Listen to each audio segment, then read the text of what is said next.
To CSIR NET simplified with पूजा।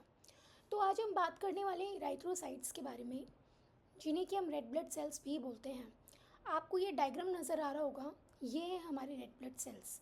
ये disc shape होते हैं, इनके अंदर कोई भी न्यूक्लियस, कोई भी ऑर्गेनेली नहीं होता है। इनका मेन काम जो होता है, इनके अंदर मेन जो इनका फंक्शन है ब्लड के अंदर, वो है ऑक्सीजन और कार्बन डाइऑक्साइड को कैरी करना। तो अब हम स्टार्ट करते हैं। ये बहुत ज़्यादा न्यूमरस और स्पेशलाइज्ड सेल्स होते हैं हमारे ब्लड के अंदर। परफेक्टली ये डिज़ाइंड होते हैं efficient oxygen and carbon dioxide के ट्रांसपोर्ट के लिए। अगर हम इसके की फीचर्स के बारे में बात करें तो इराइथ्रोसाइट्स अभी तक के मतलब सबसे ज़्यादा अबंडेंट ब्लड सेल है, ठीक है। इवन जो 1 माइक्रोलीटर ऑफ ब्लड होता है, उसमें मिलियंस ऑफ आरबीसीज आपको मिलते हैं। हर एक आरबीसी का जो साइज़ होता है वो होता है 7 to 8 micrometres in diameter, and जो इनका जो थिकनेस है वो होता है 2.5 micrometre at the thickest point. Then इनकी शेप के बारे में बात करें तो ये यूनिक बाइकॉन्केव शेप होते हैं, आपको दिख रहा होगा, छोटे छोटे डोनट्स की तरह इनकी शेप है। ये इसलिए है ताकि इनकी सरफेस एरिया को ज़्यादा से ज़्यादा इंक्रीज़ किया जा, मतलब ज़्यादा से ज़्यादा सरफेस एरिया हो, ताकि रैपिड गैस एक्सचेंज हो, और उसके साथ साथ छोटी से छोटी ब्लड वेसल्स में से ये प्रॉपर तरीके से स्क्वीज़ होके बेंड होकर ये पास हो सके। देन न्यूक्लियस और ऑर्गेनेलीज की बात करें तो इसके अंदर कोई भी न्यूक्लियस नहीं है, कोई भी ऑर्गेनेली नहीं है, जिसकी वजह से हीमोग्लोबिन को एक अच्छा खासा स्पेस मिल जाता है आरबीसीज के अंदर, और ये इस आरबीसी सेल को इनेबल करता है कि ये ज़्यादा से ज़्यादा ऑक्सीजन को कैरी कर सके। अब अगर हम इसके साइटोस्केलेटन की बात करें तो कुछ नेटवर्क ऑफ प्रोटीन्स होते हैं, जैसे कि एक्टिन और स्पेक्ट्रिन। ये इसकी मेम्ब्रेन के जस्ट नीचे होते हैं और ये इसको स्ट्रेंथ एंड फ्लेक्सिबिलिटी प्रोवाइड करते हैं, ताकि जो इरेथ्रोसाइट्स हैं वो अच्छे से स्क्वीज़ हो सकें from the narrow capillaries without breaking. बिना ब्रेक हुए वो छोटी से छोटी कैपिलरीज से आराम से पास हो सके। फ्लेक्सिबिलिटी की बात करें तो ये द कॉम्प्लेक्स, और जो इसका जो साइटोस्केलेटन है वो बहुत कॉम्प्लेक्स और रेजिलियंट है। सो ये सेल को हेल्प करता है कि वो ट्विस्ट कर सके, बेंड कर सके और अडेप्ट कर सके अपनी शेप को, ताकि वो स्विफ्टली मूव कर सके through the most curved and the constraint vessels. अब अगर हम इंटरनल कॉम्पोजिशन की बात करें रेड ब्लड सेल्स के, तो इसके अंदर पहला है हीमोग्लोबिन। इसके अंदर होता है हीमोग्लोबिन। इसका जो साइटोप्लाज्म होता है वो पूरा पैक्ड होता है हीमोग्लोबिन से। हीमोग्लोबिन क्या होता है? एक आयरन रिच प्रोटीन है। मैं आपको इसका डायग्राम दिखा देती हूँ। So this is haemoglobin. ये एक आयरन रिच प्रोटीन है, ओके। तो जो कि ऑक्सीजन के साथ बाइंड करता है, ठीक है, ऑक्सीजन के साथ बाइंड करता है ताकि उसको डिलीवर कर सके to all the tissues of the body, और वहाँ से कार्बन डाइऑक्साइड को कैरी करता है ताकि ये उसको लंग्स तक पहुँचा सके फॉर एक्सहेलेशन। अब इसके अंदर एंजाइम्स और आयन पम्प्स हैं। इराइथ्रोसाइट्स के अंदर कुछ स्पेशल एंजाइम्स हैं एनर्जी प्रोडक्शन के लिए, क्योंकि इनके अंदर कोई भी माइटोकॉन्ड्रिया नहीं है, ठीक है। तो कुछ स्पेशल एंजाइम्स होते हैं जो कि एनर्जी प्रोडक्शन के लिए यूज़ होते हैं, और कुछ वाइटल आयन पम्प्स होते हैं जो कि मेंटेन करते हैं। क्या मेंटेन करते हैं? कि इसके अंदर हाई पोटेशियम हो और लो कैल्शियम एंड सोडियम हो सेल के अंदर, इसकी प्रॉपर फंक्शनिंग के लिए। तो अगर हम फंक्शनल सिग्निफिकेंस की बात करें तो इसका जो डिज़ाइन है वो इसको एक आउटस्टैंडिंग एबिलिटी दे रहा है कि ये रैपिडली ऑक्सीजन को पिक करे लंग्स के अंदर और डिलीवर कर दे to every tissue, carbon dioxide को कलेक्ट करे फ्रॉम ऑल द टिश्यूज़ और रिटर्न करे to the lungs for exhalation, और छोटी से छोटी कैपिलरीज में से ये स्क्वीज़ करके आराम से निकल जाए, और जबकि इसका जो स्ट्रक्चर और फंक्शन है वो मेंटेन रहे, ठीक है, बिना स्ट्रक्चर और फंक्शन को चेंज करे ये आराम से स्क्वीज़ करके छोटी छोटी कैपिलरीज से मूव करके निकल जाता है, क्योंकि इसके साइटोस्केलेटन में क्या होते हैं? एक्टिन और स्पेक्ट्रिन होते हैं जो इसको हेल्प करते हैं इवन, और इसका एक डिस्क शेप होता है। तो ये सारी जो अडेप्टेशंस है इराइथ्रोसाइट्स को एक ज़रूरी बनाते हैं एक कॉन्टिन्यूस और एफिशिएंट एक्सचेंज ऑफ गैसेस के लिए throughout the body, that is crucial for our life. अब हम बात करते हैं हीमोग्लोबिन की, जो इसका मेन पार्ट है ना, जिसकी वजह से ये मेन जो मतलब इसका एक तरीके से हार्ट है ये, जिसकी वजह से जो इसका मेन फंक्शन है वो डिपेंड करता है हीमोग्लोबिन के ऊपर। हीमोग्लोबिन क्या है? एक iron containing red protein pigment है।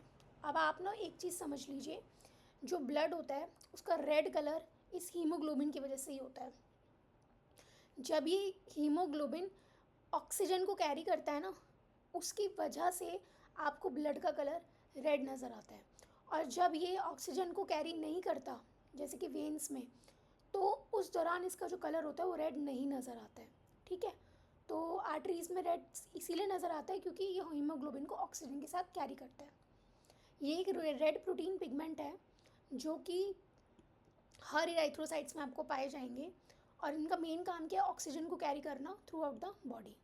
अगर अब हम इनके स्ट्रक्चर और कंटेंट की बात करें, तो हर एक ह्यूमन रेड ब्लड सेल के पास 29 पिकोग्राम्स ऑफ हीमोग्लोबिन होता है, और उसमें से रफली 270 मिलियन मॉलिक्यूल्स होते हैं हीमोग्लोबिन के। तो अगर आप क्वांटिटी देखेंगे तो 29 पिकोग्राम ऑफ हीमोग्लोबिन है, और नंबर ऑफ मॉलिक्यूल्स देखेंगे तो 270 मिलियन है। हर एक हीमोग्लोबिन मॉलिक्यूल के पास मॉलिक्यूलर वेट कितना है? 64 किलो डाल्टन। सब यूनिट्स की बात करें तो आप इस डायग्राम में देख सकते हैं, इसके पास चार पॉलीपेप्टाइड चेन्स हैं जिसे कि ग्लोबिन बोलते हैं, और उसके बाद हर एक चेन के पास अपना, आपको ये एक अलग से दिख रहा होगा, इसको बोलते हैं हीम पार्ट। इस हीम पार्ट के पास आयरन होता है। ठीक है, तो ये भी हम पढ़ते हैं आगे।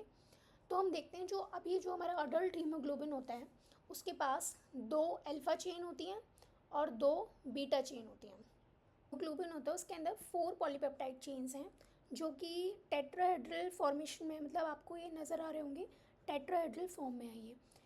इसमें क्या है कि 2 आपकी अल्फ़ा हैं और 2 आपकी बीटा होती हैं। ठीक है, जो ये बाकी 2 होती हैं, ये क्या होता है कि कुछ परसेंट जो अडल्ट्स होते हैं उनमें, लाइक 3% अडल्ट्स में क्या होता है कि डेल्टा चेन्स पाई जाती हैं।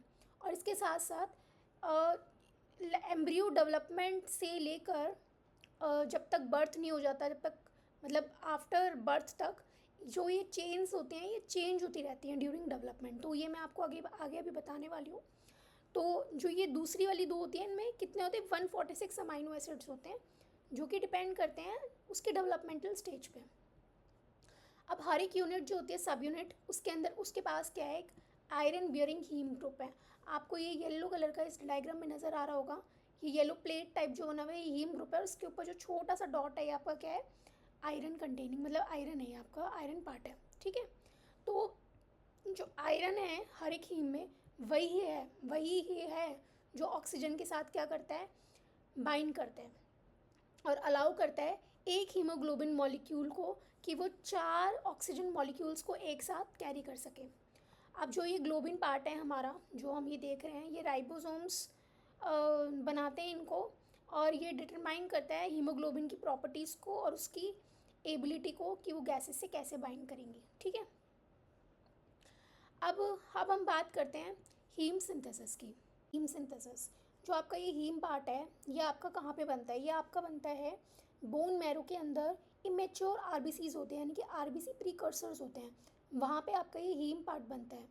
अच्छा, आपका ये मैच्योर आरबीसीज में क्यों नहीं बनता? क्योंकि वहाँ पे ना तो न्यूक्लियस होता है, ना आपका क्या होता है, माइटोकॉन्ड्रिया भी वहाँ पे नहीं होता, तो वहाँ पे आपका हीम नहीं बन सकता। इसीलिए बोन मैरो के अंदर इमेच्योर आरबीसीज यानी कि आरबीसी प्रीकर्सर्स के अंदर ये बनता है। अच्छा, जो आरबीसी के भी इमेच्योर आरबीसी के अलग अलग स्टेजेस होते हैं, आपको पता है, तो हर स्टेजेस में आपका हीम प्रोड्यूस होता है, फिर एंड में जाके लास्ट वाले स्टेज में आपका हीम जब इनफ प्रोड्यूस हो जाता है, जब इनफ मतलब हीम आपका प्रॉपर्ली तरीके से बन जाता है, तो वो फिर ग्लोबिन के साथ जुड़कर हीमोग्लोबिन बनाता है और हमारा सेल मैच्योर कर जाता है और एक फंक्शनल आरबीसी में कन्वर्ट हो जाता है। ठीक है, अच्छा, एक और चीज़, जो हीम होता है वो लिवर में भी बनता है, जहाँ पे कि हिपैटोसाइट्स के अंदर भी बनता है ये, लेकिन वहाँ पे जो हीम बनता है वो कुछ एंजाइम्स के लिए बनता है, हीमोग्लोबिन के लिए वो नहीं बनता है। नाउ अब हम इस डायग्राम के बारे में बात करते हैं। तो अब आपको इस डायग्राम में एक चीज़ दिख रही होगी, ये जो ग्रे शेडेड पार्ट है ये आपका माइटोकॉन्ड्रिया है और इसके बाहर वाला वाइट पार्ट आपका क्या है, साइटोप्लाज्म है। तो इसमें क्या होता है माइटोकॉन्ड्रिया के अंदर, अभी कौन से सेल की बात कर रहे हैं हम, इमेच्योर आरबीसी सेल के बारे में बात कर रहे हैं। तो यहाँ पे आपका क्या होता है, ये सक्सेनल कोए एंड ग्लाइसिन दोनों मिलते हैं और किस में कन्वर्ट हो जाते हैं, ये हो जाते हैं आपके कन्वर्ट डी एमाइनो लेविलोनिक एसिड, ठीक है, इसको बोलते हैं हम ALA। ओके, तो ये किसकी प्रेजेंस में होता है, ये होता है अमाइनो लेविलोनिक एसिड सिंथेटेज की प्रेजेंस में। ग्लाइसिन और सक्सेनल कोए ये दोनों मिलकर डी अमाइनो लेविलोनिक एसिड बनाते हैं। अब ये डी अमाइनो लेविलोनिक एसिड आपका साइटोप्लाज्म में जाता है और वहाँ पे जाके क्या करते हैं, ये इसको हम ALA बोलते हैं, capital A capital L capital A, ALA। तो ये दो ALA यूनिट्स मिलकर आपका पॉर्फोबिलिनोजन बनाते हैं, किसकी प्रेजेंस में, ALA डिहाइड्रेटेस की प्रेजेंस में, ठीक है। अब क्या होता है, ये जो चार पॉर्फोबिलिनोजन मॉलिक्यूल्स होते हैं ये आपस में ज्वाइन करते हैं और एक लीनियर चेन बनाते हैं हाइड्रोक्सी मिथाइल बिलीन की। ओके, तो ये जो हाइड्रोक्सी मिथाइल बिलेन होता है ये आपका क्या है, लीनियर चेन है और किसकी प्रेजेंस में, PBG डी एमाइनेज की प्रेजेंस में। अब ये वाली जो लीनियर चेन होती है ये आपकी रिंग स्ट्रक्चर में ही कन्वर्ट हो जाती है, ठीक है। तो ये जो लीनियर चेन है बेसिकली ये फोल्ड होएगी और एक क्लोज्ड रिंग स्ट्रक्चर बनाएगी जिसे बोलते हैं हम यूरो पोरफायरिनोजन 3। तो ये एक तरीके से बेसिक पोरफायरिन रिंग आपका बनाता है, किसकी प्रेजेंस में, यूरो पोरफायरिनोजन 3 सिंथेटेज की प्रेजेंस में। देन इसमें से क्या होता है, जो आपका ये रिंग स्ट्रक्चर बना है इसमें से क्या होता है कि कुछ कार्बोक्सिल ग्रुप्स आपके रिमूव होते हैं, यानी कि CO2 रिलीज होती है, किसकी प्रेजेंस में, यूरो पोरफायरिनोजन 3 डी कार्बोक्सिलेज की प्रेजेंस में, और आपको मिलता है कोप्रो पोरफायरिनोजन 3। तो इसमें से क्या होता है कि जो साइड चेन्स हो गई इस रिंग की, अब इस रिंग में से साइड चेन्स क्या होगी, लेस बल्की हो गई। तो अब ये क्या करता है कि वापस माइटोकॉन्ड्रिया में जाता है और आपका ये प्रो पोरफायरिनोजन 3 ऑक्सीडेज की प्रेजेंस में प्रोटो पोरफायरिनोजन 9 बनाता है। अब ये जो आपका है ये आपका प्रोटो पोरफायरिनोजन ऑक्सीडेज की प्रेजेंस में प्रोटो पोरफायरिन 9 में कन्वर्ट हो जाता है, ठीक है। अब ये जो प्रोटो पोरफायरिन 9 है ये क्या है कि आप इसमें क्या होता है कि आयरन के एटम्स ऐड होते हैं और ये किस में कन्वर्ट हो जाता है, हीम। तो फाइनली हमारा हीम बन गया। अब ये हीम वापस साइटोप्लाज्म में आएगा और ग्लोबिन चेन्स के साथ कंबाइन होकर हमारा हीमोग्लोबिन हमें मिल जाएगा। तो अब जो मैं आपको ये बोलना चाह रही थी, तो ये छोटे छोटे पार्ट्स थे, छोटे छोटे बिल्डिंग ब्लॉक्स थे जो आपस में ऐड होते चले गए और कन्वर्ट होते चले गए और हमें हीम मिल गया। तो ये जो पूरे स्टेप्स हैं पहले स्टार्ट हुआ आपका माइटोकॉन्ड्रिया में, देन ये वापस गया साइटोप्लाज्म में, देन आपका ये वापस माइटोकॉन्ड्रिया में आकर आपका हीम बन गया। सिंथेसिस वाला पार्ट देख लिया है, तो हमने देखा कि सक्सेनल को एंड ग्लाइसिन आपस में जुड़कर in the presence of ALA synthetase हमें कुछ प्रोडक्ट देते हैं। देन वो प्रोडक्ट हमारा साइटोप्लाज्म में जाता है, देन फर्दर उसमें चेंजेस होते जाते हैं, देन वो दोबारा से हमारे माइटोकॉन्ड्रिया में आता है, देन उसमें कुछ ना कुछ चेंजेस होते हैं, देन फाइनली हमें हीम प्रोडक्ट मिल जाता है, ठीक है। तो अब आपको एक चीज़ देखनी है कि इसके फंक्शंस क्या हैं हीमोग्लोबिन के। तो आपको पता है ऑक्सीजन कैरियर है, हीमोग्लोबिन ऑक्सीजन के साथ बाइंड करता है लंग्स के अंदर, ठीक है, जहाँ पे कि ऑक्सीजन बहुत ज़्यादा होती है और रिलीज़ कर देता है टिश्यूज़ में जाकर, ठीक है।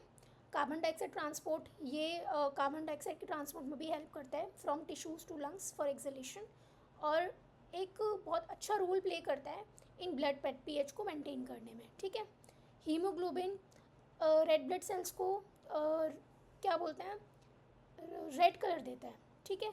अब ये मैंने आपको बताया था कि आर्टरीज में रेड कलर देता है क्योंकि वहाँ पे ये ऑक्सीजन को कैरी कर रहा होता है, लेकिन वेन्स में ये ऑक्सीजन को कैरी नहीं कर रहा होता, तो इसलिए वहाँ पे हमारा ब्लूइश या डार्क रेड कलर होता है, ठीक है। अब जो हीमोग्लोबिन एक कॉम्प्लेक्स स्ट्रक्चर आपने देख लिया और इसके अंदर आयरन कंटेंट है जो कि इसको एफिशिएंट और अडेप्टिव मॉलिक्यूल बनाता है कि ये ऑक्सीजन को डिलीवर कर सके और वेस्टेज को रिमूव कर सके फ्रॉम एवरी सेल। अब हीमोग्लोबिन, अब आप फिर से देख लीजिए, एक स्पेशलाइज्ड प्रोटीन है रेड ब्लड सेल्स के अंदर जो कि efficient transport of oxygen carbon dioxide करे थ्रू द बॉडी। अच्छा, अब आपको मैं एक चीज़ बताना चाहती हूँ कि जो इसका स्ट्रक्चर होता है ना हीमोग्लोबिन का, वो 4 प्रोटीन चेन से मिलकर बना है जिन्हें ग्लोबिन्स बोलते हैं। और उनके पास क्या एक सेंट्रल हीम ग्रुप है जिसके पास क्या होता है कि आयरन, जो कि आयरन कंटेन करते हैं, और वही आयरन आपका ऑक्सीजन के साथ बाइंड कर रहा है, ठीक है। और कितने ऑक्सीजन मॉलिक्यूल्स अब वो कैरी कर सकते हैं एक हीमोग्लोबिन मॉलिक्यूल, तो वो है 4। अब मैं आपको ये बताना चाह रही हूँ कि इसमें ना हीमोग्लोबिन के जो मॉलिक्यूल स्ट्रक्चर में डेवलपमेंटल चेंजेस होते हैं। देखो क्या होता है कि एम्ब्रियो में होता है हमारा एम्ब्रियोनिक हीमोग्लोबिन, जिसके पास जो कि अर्ली डेवलपमेंटल स्टेज में हमारा जो हीमोग्लोबिन होता है वो होता है एम्ब्रियोनिक हीमोग्लोबिन। उसके पास क्या होते हैं, सीटा और एप्सिलॉन चेंज होती हैं। उसके बाद जब एम्ब्रियो फीटस में कन्वर्ट होता है, तो जो फीटल हीमोग्लोबिन होता है जिसे हम HbF बोलते हैं, वो क्या करता है कि बर्थ से पहले होता है, तो उसके अंदर उसमें क्या होता है, अल्फ़ा और गामा चेंज होती हैं। अब ये जो HbF होता है ना, इसकी सबसे ज़्यादा एफिनिटी होती है ऑक्सीजन से बाइंड करने की। इससे इससे क्या होता है कि जो फीटस है वो ऑक्सीजन को ऑब्टेन करता है मदर के ब्लड से। अब जब अडल्ट होता है, यानी कि बर्थ के बाद कौन सा हीमोग्लोबिन होगा, वो होगा अडल्ट हीमोग्लोबिन। तो अडल्ट हीमोग्लोबिन हमारा जो होता है वो होता है हमारा, जिसमें कि 97 से 98.5% अडल्ट्स में हमारे 2 अल्फ़ा चेन्स होती हैं और 2 बीटा चेन्स होती हैं। लेकिन कुछ ऐसे अडल्ट्स होते हैं, माइनर फॉर्म 3% अडल्ट्स, जिनमें कि बीटा चेन्स की जगह हमारी डेल्टा चेन्स होती हैं। तो यानी कि डेवलपमेंट के दौरान जो हीमोग्लोबिन का कॉम्पोजिशन है वो चेंज होता रहता है, एम्ब्रियो से फीटस तक, फीटस से एडल्ट तक, ठीक है। और एडल्ट में भी आपको वेरिएशंस देखने को मिलते हैं, एक होता है HbA और एक होता है HbA2।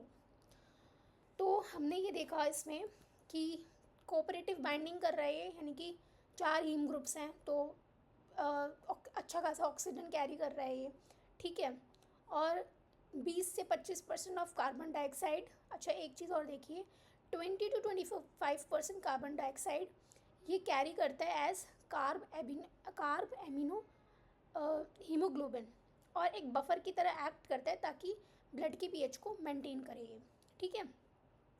तो इसका जो डिस्टिंक्टिव स्ट्रक्चरल और डेवलपमेंटल फीचर्स है, यही है जो हीमोग्लोबिन को एक अच्छा खासा मॉलिक्यूल बनाता है ऑक्सीजन ट्रांसपोर्ट के लिए, ठीक है। तो ये बहुत ज़्यादा ज़रूरी है हमारी हर स्टेजेस ऑफ लाइफ के लिए फॉर द मैक्सिमम एफिशिएंसी। तो हम नेक्स्ट क्लास में अब LCR, that is a locus control region, देखने वाले हैं। तो अगर आपको ये वीडियो अच्छी लगी हो then please like, share and subscribe. Thank you.